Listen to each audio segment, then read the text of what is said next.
اس کے بعد حضرت حسن کی خلافت ہوئی 6 مہینے.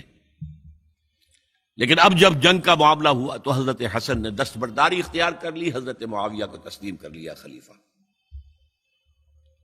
حضرت معاویہ صحابی ہیں، کاتب وحی ہیں، حضور کے برادر نسبتی ہیں، صالح ہیں. ام حبیبہ بہن ہے ان کی، جو حضور کی زوجہ محترمہ ہیں. ان کا مقام بہت بلند ہے، لیکن ہم انہیں خلفائے راشدین میں شامل نہیں کرتے، اس لیے کہ ان کا جو خلافت کو اختیار کرنا یا حکومت اختیار کرنا یہ قبائلی عصبیت کی بنیاد پر تھا، باہمی مشورے کی بنیاد پر نہیں تھا. لیکن 20 سال تک ان کا دور حکومت ہے اور کوئی خون ریزی نہیں، کوئی غارت گری نہیں، کوئی اختلاف نہیں، کوئی بغاوت نہیں، کوئی جھگڑا نہیں. مدبر اس درجے کے تھے. اب آئیے آخری سٹیج آئی. حضرت معاویہ کو مشورہ دیا گیا. مغیرہ ابن شعبہ ایک بزرگ صحابی تھے کہ دیکھیے جناب امیر، مسلمانوں میں اختلاف ہوا، 4.5 سال 5 سال خانہ جنگی رہی. اب اگر پھر معاملہ آپ کے انتقال کے بعد ایسے ہی چھوٹ گیا تو اختلافات ہوں گے، جھگڑے ہوں گے، مختلف دعوے دار سامنے آئیں گے، جنگیں ہوں گی، پھر دوبارہ جو ہے فساد ہو جائے گا. آپ کسی کو نامزد کر دیجیے. اور پھر مشورہ دیا اپنے بیٹے یزید کو نامزد کر دیجیے. حضرت معاویہ ریلیکٹنٹ رہے، لیکن اس کے بعد انہوں نے مان لیا اور فیصلہ کر لیا. یہاں میں چاہتا ہوں کہ بات سمجھ لیں اچھی طرح. اس معاملے میں اگر آپ حضرت معاویہ کی نیت پر شک کریں گے تو مجھے آپ کے ایمان پر شک ہو جائے گا. نیت پر نہیں، غلطی ہو سکتی ہے. صحابی ہیں، نیت غلط نہیں تھی. نیت کیا تھی؟ اور میں سمجھتا ہوں 100% درست تھی کہ اب اتنا پانی گزر چکا ہے پل کے نیچے سے وقت کے دریا میں کہ بارے صحابہ سب رخصت ہو چکے. اب اکثریت 9 مسلموں کی ہے، عصبیتیں بھی ہیں، قبائلی عصبیتیں ختم تو نہیں ہوئی. لہذا جب تک کوئی قبائلی عصبیت پیچھے نہیں ہوگی حکومت کے، حکومت نہیں چل سکے گی. یہ ابن خلدون کا لفظ ہے، عصبیت، کوئی چیز جو جوڑے آپ کو. تو دینی عصبیت اب کمزور پڑ گئی ہے، اس لیے کہ حضور نے جن کو تربیت دی تھی وہ اب گئے، اکثر و بیشتر گئے. اب اگر ایسے ہی چھوڑ دیا گیا اور کوئی قبائلی عصبیت پشت پر نہ آئی تو پھر خانہ جنگی ہوگی. 5 سال تک ہوئی. اس بنا پر انہوں نے اسے صحیح سمجھا. آپ اختلاف کر سکتے ہیں، صحابہ کی رائے سے اختلاف ہو سکتا ہے، لیکن آپ ان کی نیت پر شک نہیں کر سکتے. بہرحال واقعہ کیا ہے تاریخی اعتبار سے کہ یہ 10ویں سال میں نامزد کر دیا یزید کو اپنے بعد خلیفہ کے لیے، ولی عہد. اس وقت تقریباً سب نے بات مان لی سوائے 5 افراد کے. وہ 5 افراد بہت اہم تھے، بہت اہم. ابو بکر اہم ترین آدمی تھے، ان کے بیٹے عبد الرحمن ابن ابو بکر. عمر نمبر 2 تھے، عبداللہ ابن عمر. زبیر عبداللہ ابن زبیر. عباس عبداللہ ابن عباس. اور حسین ابن علی. حضرت حسن کا انتقال ہو گیا تھا. اہل تشیع کا کہنا یہ کہ زہر دیا گیا، واللہ عالم، میں کچھ نہیں کہہ سکتا. میں کوئی تاریخ کا محقق اس معنی میں نہیں ہوں، میں موٹی موٹی باتیں جانتا ہوں. بہرحال انتقال ہو گیا تھا. 5 آدمیوں نے نہیں مانا. لیکن دیکھیے یہ تھی تدبر کی بات حضرت امیر معاویہ کی. کوئی دباؤ نہیں ڈالا، کوئی جبر نہیں کیا، کوئی کسی کو نقصان نہیں پہنچایا کہ نہیں مان رہے تو یہ کر دیں. نہیں، دیکھیں گے جب وقت آئے گا. جب وقت آیا حضرت معاویہ کے انتقال کے بعد اب ایک صاحب جا چکے تھے، حضرت عبد الرحمن ابن ابی بکر فوت ہو چکے، اب 4 رہ گئے، 3 عبادلہ، عبداللہ ابن عمر، عبداللہ ابن عباس، عبداللہ ابن زبیر، ایک حسین ابن علی رضی اللہ تعالی عنہم اجمعین۔ جب بیعت ہو گئی یزید کی تو اب ان کے درمیان اختلاف ہوا۔ یہ بات اچھی طرح سمجھ لیجئے، تاریخی حقائق، موٹے حقائق کو چھوڑ کر باریکیوں میں جب پڑھتے ہیں تو معاملہ غلط ہو جاتا ہے۔ موٹے حقائق کو سمجھیے، جیسے کہتے ہیں میکرو اکنامکس اور مائکرو اکنامکس۔ میکرو ہسٹری جو ہے، 2 ایک طرف ہو گئے، 2 ایک طرف ہو گئے۔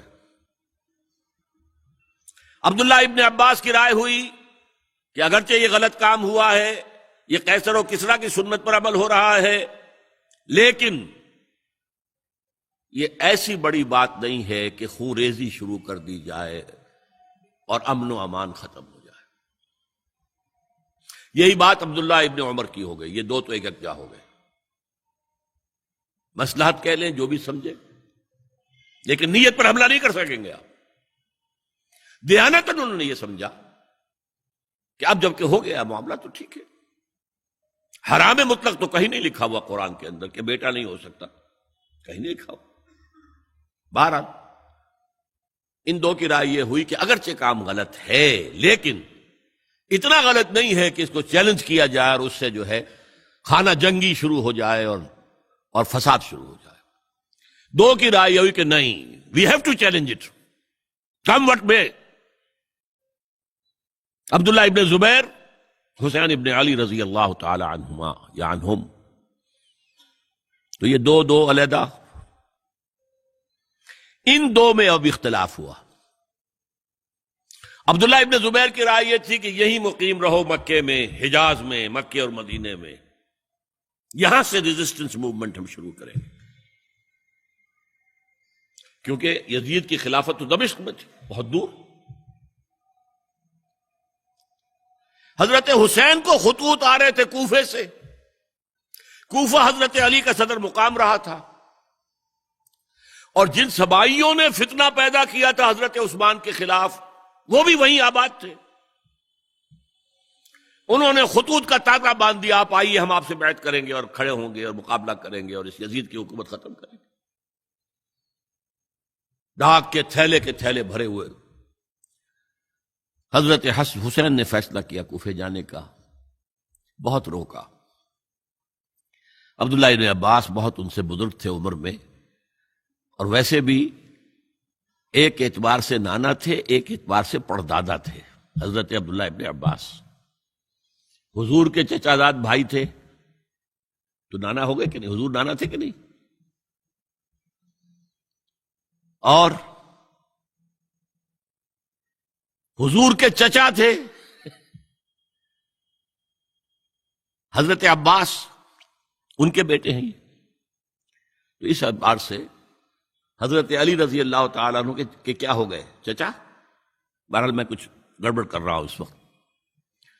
وہ دوڑتے جا رہے تھے کہ حسین خدا کے لیے مت جاؤ، خدا کے لیے مت جاؤ، یہ کوفی تمہارا ساتھ نہیں دیں گے، الکوفی لا یوفی، کوفی وفا نہیں کرتا وعدہ، اور خدا کے لیے اگر جانا ہے اپنے گھر والوں کو یہاں چھوڑ جاؤ۔ بس حضرت حسین پر رضی اللہ تعالی عنہ جو ایک کیفیت تھی، انہوں نے سب باتوں کو نظر انداز کیا۔ وہاں ہزاروں لوگوں نے مسلم بن عقیل جو حضرت حسین کے نمائندے کی حیثیت سے پہلے گئے تھے، ان کے ہاتھوں پر بیعت کیا، وہ خطوط آ رہے تو اور بھی بات پختہ ہو گئی۔ ابھی راستے ہی میں تھے کہ پتہ چلا کہ ابن زیاد گورنر بن کر آیا ہے، اور اس نے جو وہاں پر تشدد کیا ہے اور ڈنڈا برسایا ہے، سب بیعت ویعت توڑ کے گھروں میں چھپ گئے، اور مسلم بن عقیل جو ہیں وہ بے یار و مددگار شہید بھی کر دیے گئے۔ حضرت حسین نے ارادہ کیا کہ واپس ہو جائے مدینے کی طرف۔ اب مسلم بن عقیل کے بیٹے جو ہیں، وہ عرب کی ایک غیرت ہے، ایک آنر جسے آج کل کہتے ہیں، ہم اپنے باپ کا بدلہ لیے بغیر نہیں جائیں گے۔ اور حضرت حسین کی شرافت اور مروت، یہ لوگ میرے ساتھ آئے تھے نا، میرا ساتھ دے رہے تھے، اب میں ان کا ساتھ کیسے چھوڑوں؟ بہرحال وہ حادثہ فاجعہ ہو کر رہا، اور اس میں سب سے بڑا سبب جو بنا ہے وہ میں چاہتا ہوں جس کی طرف کسی کی نگاہ نہیں گئی۔ افسوس یہ ہے کہ میرا اس پر جو کتابچہ ہے سانحہ کربلا وہ آؤٹ آف پرنٹ تھا، کوشش تھی کہ آج یہاں وہ پیش کیا جاتا، مختصر ترین، لیکن آپ دیکھیں گے کہ کلیئر ہو جاتی ہے ہسٹری۔ دو کتابچے ہیں، شہید مظلوم، میرے نزدیک مظلوم ترین شہید حضرت عثمان رضی اللہ تعالی عنہ، اور سانحہ کربلا، بہت بڑا سانحہ ہے، اس میں کوئی شک نہیں۔ حضرت حسین کا صبر اور مثابرت اور استقلال اور شجاعت یہ مثالی ہے تاریخ کے اندر۔ اپنے سامنے جو ہے اپنے ایک ایک کر کے چراغ گل ہو رہے ہیں، خاندان سارا ختم ہو رہا ہے، شیرخوار بچے شہید ہو رہے ہیں۔ وہ تو ایک بچہ بیمار تھا، حضرت علی بن حسین زین العابدین رحمت اللہ علیہ، وہ بچا ہے۔ لیکن اصل میں شرافت اور مروت جو ہے وہ بسا اوقات اپنی شرافت کی وجہ سے مار کھا جاتی ہے۔ حضرت حسین سے میرے نزدیک یہ ایک اسٹریٹجک مسٹیک ہوئی کہ جب کوفیوں کا لشکر سامنے تھا تو وہاں کھڑے ہو کر ایک ایک کا نام لے گا، فلاں ابن فلاں کیا تم نے مجھے خط نہیں لکھا تھا؟ اے فلاں ابن فلاں کیا تم نے مجھے خط نہیں لکھا تھا؟ سب کے راز فاش کر رہے ہیں، اور دیکھو یہ میرے پاس یہ تھیلے بھرے ہوئے تمہارے خطوں کے موجود ہیں، تم نے مجھے بلایا اور میں آیا۔ یہ بات تھی جس کی بنا پر اب ان کے لیے کوئی چارہ نہیں تھا کہ انہیں شہید کر دیں، ورنہ تو یہ ہمارا بھانڈا پھوڑ دیں گے جا کر یزید کے پاس، تو ہماری کھالیں کھنچ جائیں گی۔ یہی وجہ ہے کہ حضرت حسین نے 3 آفرز کی، مجھے واپس مدینے جانے دو، نہیں، مجھے یزید کے پاس جانے دو، نہیں، مجھے کہیں اسلامی سرحد پر بھیج دو، میں وہاں پر کافروں سے جنگ کرتے ہوئے زندگی ختم کر لوں گا، نہیں، ہیئر اینڈ ناؤ بیٹھ کرو۔ یہ حضرت حسین کی شرافت، غیرت، حمیت، مروت اس کے خلاف تھا، لہذا انہیں شہید کیا گیا، اور پھر خیموں کو آگ لگائی گئی۔ یہ نوٹ کیجئے کیوں لگائی گئی۔ اگر تو یہ غصے اور انتقام میں اور وینجینس میں ہوتا تو حضرت علی بن حسین زین العابدین کو بھی شہید کرنا چاہیے تھا، نہیں کیا۔ اگر یہ اس طرح کا معاملہ ہوتا تو خواتین کی بے حرمتی ہوتی، نہیں ہوئی۔ یہ خیمے کیوں جلائے؟ تاکہ وہ جو ایویڈنس ہے وہ ختم ہو جائے، ہمارے خلاف یہ جو ڈاکومنٹری پروف لیے پھر رہے ہیں، خیمے جلیں گے اور یہ تھیلے بھی جل جائیں گے اور یہ خود بھی جل جائیں گے اور ہم بچ جائیں گے۔ یہ ہے میرا تجزیہ۔ بہرحال اس میں کوئی شک نہیں کہ تاریخ انسانی کے عظیم حوادث میں سے وہ ہے، اور میرے نزدیک حضرت حسین رضی اللہ تعالیٰ عنہ کا اختلاف کر سکتا ہے، جو چاہے کرے، حضرت حسین سے اختلاف کرے اور اتفاق کرے حضرت عبداللہ ابن عمر، عبداللہ ابن عباس کے ساتھ، تب بھی ٹھیک ہے، اور اگر حضرت عبداللہ ابن عباس اور عبداللہ ابن عمر سے اتفاق کرے اور حضرت حسین ان سے اختلاف کرے، تب بھی شک ہے۔ معصوم کوئی نہیں، ہمارے نزدیک معصومیت خاصہ نبوت ہے، نبوت ختم ہوئی حضور پر، معصومیت ختم ہوئی، غلطی ہر ایک سے ہو سکتی ہے اور آپ رائے رکھ سکتے ہیں، لیکن کسی صحابی کی نیت پر حملہ نہیں کریں گے۔ آپ صحابی کی نیت پر حملے کا مطلب کیا ہے کہ محمد صلی اللہ علیہ وسلم تزکیہ نفس نہیں کر پائے، یہ ریفلیکٹ کرے گی حضور کی اس پوری کی پوری جد و جہد پر کہ شخصیت سازی نہیں کر پائے محمد صلی اللہ علیہ وسلم، نہیں، معاذ اللہ ثم معاذ اللہ ثم معاذ اللہ۔ بہرحال یہ ہے تاریخ کے اعتبار سے ہمارے ہاں جو عظیم ترین ذی الحج کے مہینے میں حضرت عثمان شہید ہوئے تھے، 28 ذی الحج کو حضرت عمر پر حملہ ہوا تھا، 1 محرم کو ان کی شہادت ہوئی تھی، 10 محرم کو یہ سانحہ کربلا پیش آیا تھا۔ یہ ہماری اس ابتدائی تاریخ کے اہم لینڈ مارکس ہیں جنہیں ہم شہادت کے نام سے جانتے ہیں، لیکن میں اب پھر دوبارہ کہوں گا یہ اللہ کی راہ میں قتل ہوئے۔ وَلَا تَقُولُوا لِمَنْ يُقْتَلُ فِي سَبِيلِ اللَّهِ أَمْوَاتٌ بَلْ أَحْيَاءٌ وَلَٰكِنْ لَا تَشْعُرُونَ۔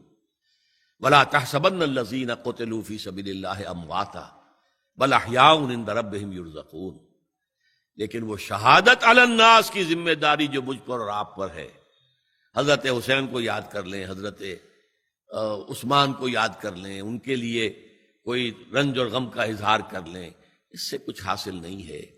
حاصل تو یہ ہے کہ شہادت علی الناس کی تیاری کیجئے، اپنی ذاتی زندگی میں آج سے گواہی دیجئے اللہ کے بندے ہونے کی، اپنے عمل میں، اپنے قول میں، اور کوشش کیجئے کہ مل جل کر اس ملک کے اندر وہ نظام برپا کرے کہ جو شہادت علی الناس، دین حق کے ایک کامل نمونے کے طور پر دنیا پر حجت قائم کر دے کہ دیکھ لو اپنی آنکھوں سے، یہ ہے وہ دین حق جو محمد لے کر آئے تھے۔